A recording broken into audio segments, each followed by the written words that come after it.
Le quiero recordar a los diputados y a las diputadas que revisen su conexión al VPN, que hagan la actualización. Estamos frente al último discurso de cierre. Posteriormente vamos a votar a mano alzada el cierre del plenario en comisión para después sí votar el proyecto de ley. Posterior a la votación tenemos un tema de cierre de la sesión, así que no hagan retiro del recinto de manera automática. Hechas estas aclaraciones, tiene la palabra para el cierre el diputado Máximo Kirchner. Gracias, señor presidente. Antes de empezar, un saludo y un agradecimiento a todas las empleadas, empleados, trabajadores y trabajadoras del Congreso por las ganas que le ponen, porque también sé que cuando vuelvan a sus casas van a tener que dejar quizás los zapatos o las zapatillas a un costado, bañarse y seguir un montón de normas para cuidar a sus seres queridos. Así que desde ya un agradecimiento para todos y todas por las ganas que le ponen. Más para alguien también que muchas veces ante este tipo de sesión, yo no voy a mentir, tengo mis dudas de su funcionamiento y cómo funcionan, y hemos llegado por lo menos con un punto y un acuerdo hoy de convergencia con proyectos a poder sesionar, y obviamente habrá en el futuro proyectos que son quizás más divergentes. Eso por un lado. Por el otro lado, creo que yo escuchaba recién todos los análisis, las palabras también en el inicio de la sesión respecto de las instituciones, y la verdad que se ha hecho algo el presidente, por ejemplo, con los jefes de bloque de esta Cámara de Diputados, no fue habitual entre el 2015 y el 2019. Ninguno de los dos jefes de bloque del mayor bloque opositor al gobierno del expresidente Macri fue nunca convocado por el presidente. Nunca. El endeudamiento, por ejemplo, con el Fondo Monetario Internacional de 44.000 millones de dólares, nunca se convocó a nadie. Se decidió entre muy poquitos el futuro de muchos.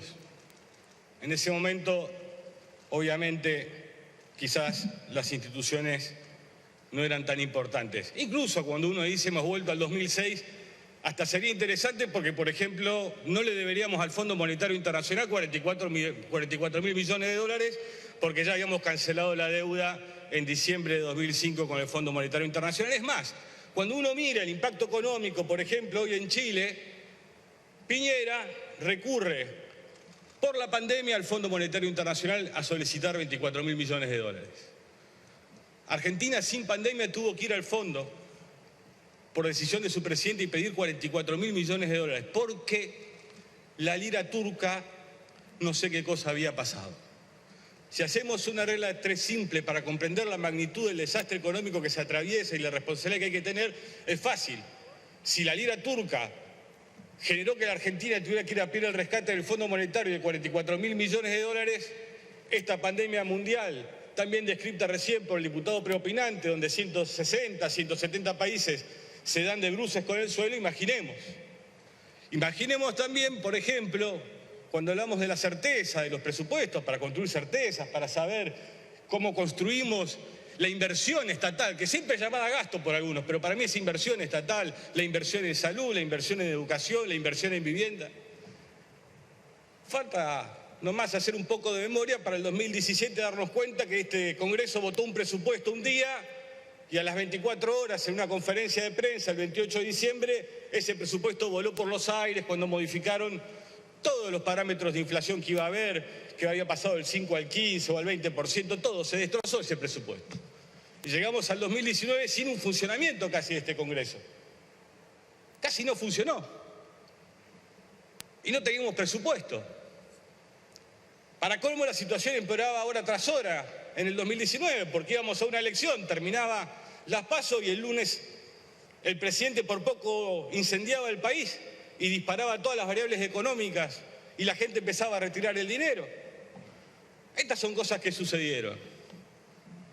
Porque si no, de repente, depende del lugar donde nos toque hablar, tenemos un discurso para cada lugar. Entonces, cuando hablamos de pandemia económica, yo les quiero recordar que la Argentina voló por los aires el 19 y 20 de diciembre de 2001 sin que hubiera ningún pequeño virus surcando y arruinando la vida de la gente. Estalló por los aires porque también la economía se trata de ideas que se expresan, que también reformulan y accionan los políticos y después tienen su impacto en la vida cotidiana de una sociedad.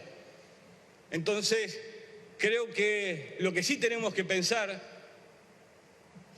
donde sí tenemos que empezar a buscar coincidencias, por lo menos en qué es lo que tenemos que debatir y discutir, es sobre no solo esta coyuntura que nos toca atravesar, sino sobre lo que sobrevendrá a esta coyuntura. Entonces, cuando uno mira, por ejemplo, lo que pasó del 2000 a la fecha, o sea, desde el siglo XXI a la fecha, se da cuenta que 2002-2004 la OMS la declaró la alerta mundial sobre el SARS-CoV-1, la gripe A, la H1N1, allá por junio del 9 y 2010, el MERS en el 2012 y ahora esto. Entonces podemos tener 4 episodios, este sí ya calificado como pandemia, al igual que el H1N1, los otros con alerta, que han impactado seriamente en las sociedades. Si hiciéramos un promedio medio caprichoso, cada 5 o 4 años el mundo está viendo cómo aparecen este tipo de enfermedades. ¿Y dónde impactan este tipo de enfermedades? Y esta particularmente. En las grandes ciudades, en las grandes megápolis. Y la verdad que cuando uno mira a la Argentina, en ese sentido, lo que está viendo y observando es que se estaría centrando el problema, por lo menos por los números que tenemos, donde prácticamente el 75% de los contagios se dan en la Ciudad Autónoma de Buenos Aires y en el Gran Buenos Aires. 14.000 kilómetros cuadrados, más o menos, sobre una superficie mayor de la Argentina de 2.700.000 kilómetros cuadrados. El problema que tenemos también en nuestro país es que está todo concentrado en un lugar, y en particular la Ciudad de Buenos Aires. Por ejemplo, si se hubieran mantenido las políticas de corredores federales en aerolíneas argentinas que comunicaban a nuestras provincias sin tener que pasar por Aeroparque, y se hubiera ampliado aparte, no solo mantenido, sino se hubiera potenciado esa política, hoy provincias que hace muchas semanas que no tienen un contagio se podrían comunicar y activar y actuar comercialmente también. No lo podemos hacer. También tenemos el caso del puerto de Buenos Aires, si quieren, como emblema de la salida de gran parte de la economía argentina y del ingreso también. Estas son las cosas que tenemos que discutir. Esta es lo que va a venir. En cómo hacemos una Argentina sustentable aparte que necesita por estos días también negociar esta deuda externa y que sea sustentable en el futuro. Ahí es donde la sociedad va a ver si realmente estamos de acuerdo o no. Porque, por ejemplo, para estos proyectos que hoy votamos, que tiene que ver con la suspensión de ganancias para sectores que están frente a frente en lo que es el virus, es donde van a salir los recursos. Es cómo vamos a hacer, es cómo vamos a planificar, porque pensemos por un minuto, porque la otra vez escuchaba a la presidenta del partido político que gobierna la ciudad de Buenos Aires decir que el presidente se había enamorado de la pandemia. ¿No es cierto que más allá de la imposibilidad de materializarse ese amor si existiera, lo cierto es que es una medida correcta la que se toma y que se toma a tiempo? Y si el presidente capitaliza políticamente una medida que toma, está bien, no está mal, está bien. Estas son las cosas que muchas veces tenemos que entender. Y de repente, cuando algunos se dan cuenta que hay una capitalización política, que la sociedad aprueba la decisión del presidente, entran a golpear una medida correcta. Entran a decir se enamoró de la cuarentena, cuando es lo correcto. Pero incluso si uno mira, y me tiene un poquito de paciencia con los papeles, Cuando da el ejemplo de Chile en aquella conferencia de prensa de un domingo a la noche, ¿qué hacen los medios de comunicación? Chile expresa su molestia, su desacuerdo. Entonces uno empieza a ver en los medios argentinos, coronavirus, el gobierno de Chile cuestionó el triunfalismo de los gráficos que mostró Alberto Fernández. Coronavirus en Argentina, esto es de La Nación, la debilidad de Fernández por compararse con otros países ya le generó 2 roces diplomáticos en un mes. Eso es caranchar prácticamente, porque lo que quería explicar el presidente era las razones por qué Argentina tomaba estas medidas. Y sinceramente, cuando uno ve lo que sucede hoy en el hermano país trasandino de Chile, no tiene por decir, mirá, no tomaron las medidas que nosotros lo dijimos. La gente se muere. Se juega con cosas que no tienen repuesto. Gente se muere. Y hoy Chile tuvo que ir en la mayoría de sus comunas de la región metropolitana a una cuarentena total. Y después vemos también dónde impacta esto.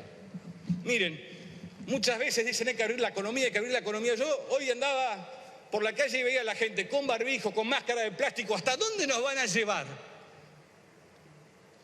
¿Hasta dónde van a llevar a la gente? Rebaja de sueldo, barbijo, cosas de plástico en la cabeza. ¿En la próxima pandemia qué? ¿Con una bolsa Ziploc? ¿Todos a producir para quién? Para los que siempre después le reclaman al Estado, como sucede ahora, que el Estado vaya a hacerse cargo de sus sueldos. Es el Estado el que está pagando en mucha industria argentina la mitad del salario. Porque obviamente no hay consumo, no se mueve la economía, porque los lugares donde están ubicadas las fábricas de producción argentina que generan trabajo industrial, justamente es donde hay mayor concentración por habitante.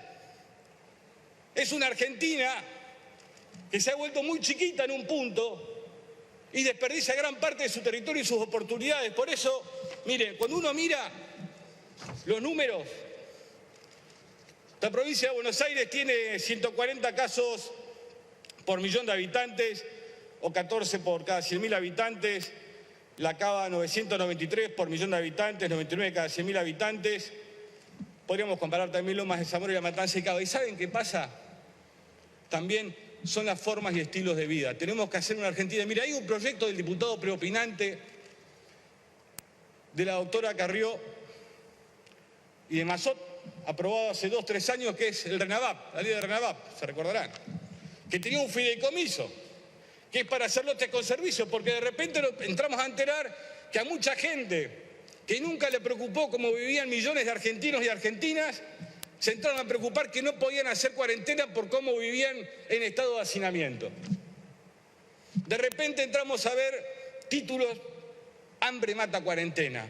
La pregunta es, ¿cuándo el hambre va a matar la concentración de la riqueza en la Argentina? Porque esto un día va a terminar. Y nosotros lo que tenemos que pensar seriamente es cómo construimos un país más justo para que cuando vengan, como bien marca, y les decía en un principio, lo que viene diciendo la Organización Mundial de la Salud, que este tipo de enfermedades cada vez son más seguidas, ¿cómo vamos a hacer y cómo vamos a afrontar el futuro? ¿Cómo vamos a obligar la producción con la ecología, el 14 bis con el 41, en Capicúa se lo digo? Tenemos una oportunidad también de construir eso y también de cuidar a la gente. Tenemos la responsabilidad de cuidarla. Miren, mis abuelas siempre me decían, cuando uno por ahí no se portaba bien, yo era muy chico, y ante el reto por ahí podía tener una respuesta incorrecta, tenés que respetar, me decían. Porque los viejos de hoy fueron los jóvenes de ayer. Y los jóvenes de hoy van a ser los viejos de mañana. ¿Y saben qué? Cuando a mí me toque llegar a la de ellos, quiero que me cuiden. No que sea un valor fungible para que arranque la economía y que se muera, que se tiene que morir, porque la cuarentena es cuidar a la gente también. La cuarentena lo que implicó, en muchos sentidos, saben que fue que la carga viral que vayan a recibir nuestras médicas y nuestros médicos sea menor, porque el gran problema en el sector de salud empieza cuando se desborda el propio sistema por la cantidad de enfermos que llegan. El otro día lo vi en un pequeño documental del diario El País de España, donde médicas y médicos contaban la experiencia y donde también referían que no solo son nuestros mayores y nuestras mayores las que se mueren, también se muere gente joven. Entonces creo que tenemos que tener una mirada en ese sentido lo más criteriosa posible, lo más cercana a la realidad y con los niveles de empatía más altos que podamos. Miren, el otro día, y creo que una amiga de la izquierda, la legisladora Berman, me acercó un problema que tenían, y también el diputado que está allá a mi derecha en este caso,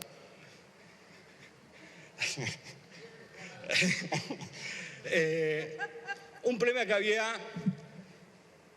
en la ex Stani, hoy Mondalés, tope de gama de fábricas de alimentos, tope de gama, entre las 3 más grandes, 4, que los puso a producir a los trabajadores golosinas, bajo obviamente el título de la industria alimenticia y servicio esencial, se estoqueó todo lo que pudo, dijo hasta acá llegué porque ya estaba lleno de stock, o sea, produce con el valor actual para vender para saber cuándo todas esas golosinas, y le baja el sueldo a los trabajadores y a las trabajadoras, suspendiendo la actividad. Y equivocadamente el gobierno había homologado ese acuerdo. Espero que se corrija eso. Yo no tengo problema en decir esas cosas. Yo no me quiero arrepentir después de no defender a los que nosotros tenemos que defender acá. ¿Saben por qué? Porque nosotros siempre, no puede ser que siempre ellos sean los primeros. Esta vez la primera tiene que ser la gente.